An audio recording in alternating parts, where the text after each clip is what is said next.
আসসালামু আলাইকুম সবাইকে, আশা করি সবাই অনেক ভালো আছেন। আজকে আমি চলে এসেছি মুন্সিগঞ্জ লঞ্চ ঘাটে। এই মুন্সিগঞ্জ লঞ্চ ঘাটটি মুন্সিগঞ্জ শহরের খুবই কাছাকাছি, আর আমার খুব ভালো লাগে। আমার বাড়ি বেসিক্যালি উত্তরবঙ্গে, তো আর ঢাকাতে বড় হয়েছে। সেখানে এই ধরনের বড় বড় লঞ্চ বা নৌযান যেগুলো আছে সেগুলো খুব একটা সচরাচর দেখা যায় না। গত 2 দিন হলো আমি একটু অসুস্থ, আমার বেসিক্যালি ঠান্ডা লাগছে, তার জন্য আমার কণ্ঠটা একটু চেঞ্জ হয়ে গেছে। আপনারা দেখতে পাচ্ছেন নদীতে কিন্তু প্রচুর পানি, যেহেতু বর্তমানে বাংলাদেশে সবখানে কম বেশি বন্যা হচ্ছে। বিশেষ করে আমরা মিডিয়ার বদৌলতে জানতে পারছি যে সিলেটের অবস্থা খুব খারাপ। তো সবাই সেখানে ত্রাণ নিয়ে যাচ্ছে, নানা রকম মানবিক সহযোগিতা করছে, সাহায্য করছে। এটা খুবই ভালো লাগছে, খুবই ভালো দিক। তবে সিলেটের পাশাপাশি বাংলাদেশে কিন্তু আরও অনেক এলাকাতেই বন্যা হচ্ছে। বিশেষ করে উত্তরবঙ্গে কুড়িগ্রাম এর পাশাপাশি যে এলাকাগুলো আছে সেগুলো রিসেন্টলি প্লাবিত হয়েছে। উত্তরবঙ্গে কিন্তু বরাবরই বন্যার একটা খুব খারাপ প্রভাব প্রতি বছর রেখে যায়।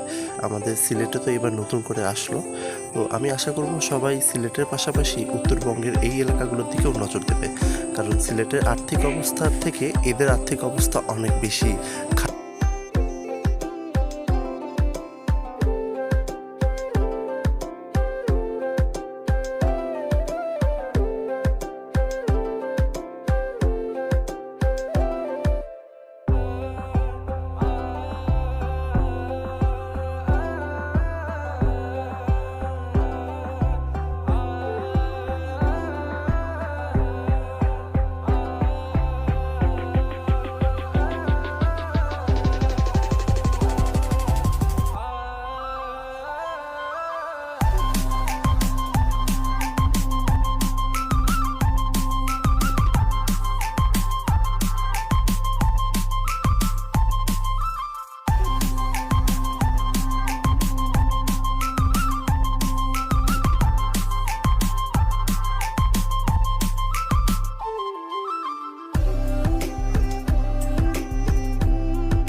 সবাইকে অসংখ্য ধন্যবাদ এতক্ষণ আমাদের সাথে থাকার জন্য। সবাই অনেক ভালো থাকবেন এবং আমাদের জন্য দোয়া করবেন। আসসালামু আলাইকুম, আল্লাহ হাফেজ।